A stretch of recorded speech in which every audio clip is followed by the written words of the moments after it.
দ্বিতীয় বিশ্বযুদ্ধে ব্যবহৃত একটি পুরনো যুদ্ধজাহাজ বিআরপি মিগুয়েল মালভার অপ্রত্যাশিতভাবে ডুবে যাওয়ায় যুক্তরাষ্ট্র ও ফিলিপাইনের যৌথ সামরিক মহড়ার একটি গুরুত্বপূর্ণ অনুশীলন বাতিল করা হয়েছে।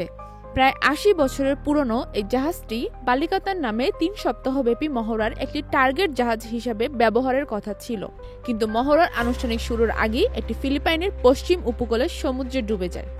ফিলিপাইন নৌবাহিনীর পক্ষ থেকে জানানো হয়েছে জাহাজটির দীর্ঘদিনের পুরনো অবস্থা এবং প্রতিকূল সমুদ্র পরিস্থিতির কারণে এটি পানিতে তলিয়ে যায়।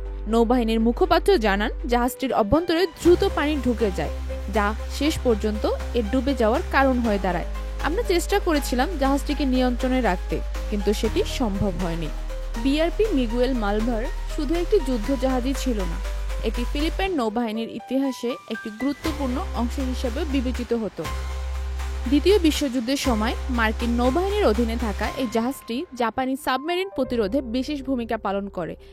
এছাড়াও যুদ্ধকালীন সময়ে এটি জার্মান বন্দীদের পরিবহনেরও অংশ নেয়।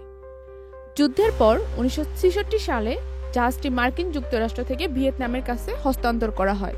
পরবর্তীতে ১৯৭৫ সালে সাইগনের পতনের পরে এটি ফিলিপাইনের দখলে আসে এবং পরে সংস্কার করে ফিলিপাইন নৌবাহিনীতে অন্তর্ভুক্ত করা হয়। দীর্ঘদিন ধরে এটি প্রশিক্ষণ ও প্রতিরক্ষা কাজে ব্যবহার হয়ে আসছিল। জাহাজটির এই পরিণতির ফলে বালিকাতান মহড়ার একটি গুরুত্বপূর্ণ অনুশীলন বাতিল করতে হয়।